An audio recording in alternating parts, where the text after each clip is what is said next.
Hi everyone, it's Mari here for the Hip Kit Club. I'm creating a page for you today using the beautiful January hip kits. You can see that I have a couple of the cardstock papers on my desk here that I'm going to layer, and I'm going to use that darker blue as a mat.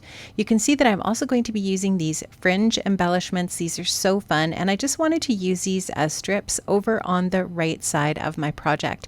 So I've also used some of the gorgeous cut files. You can see here this clock with the florals, and I've got the photo there trimmed out into a circle. I'm going to be placing that into the center of that clock, and I've also cut the gorgeous little floral piece there as well, so a couple of the cut files from the exclusive cut files from HipKit. I've left a little spot there for some journaling for my project as well. I've also done some sewing on one of those fringy pieces there. I'm just going to let you listen to some music as I go through the rest of the process here, and then I'll catch up with you at the end.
Love the sparkle and shine of the shimmers, the Plum Crazy and the Winter's Mist from the color kit. And I'm going to also splatter a little bit of white on here as well. I'm just going to add a little bit of foam adhesive onto the back of my journaling strips here to add my journaling into that area just below the cut file on my project. So I really love how this turned out. The exclusive cut files from the Hip Kit Club are just absolutely fabulous every month. I really, really love them. And you can just see how easy it is to put together a project with a cut file as a focal point. I also really love the title and how it works together with that cut file, and just really love this photo of my two kids. They definitely are the loves of my life. I really love the theme for this project and how this all turned out. I hope you enjoyed. Make sure you check the description box below for the links to the Hip Kit Club. Have an amazing day, friends, and I'll see you soon.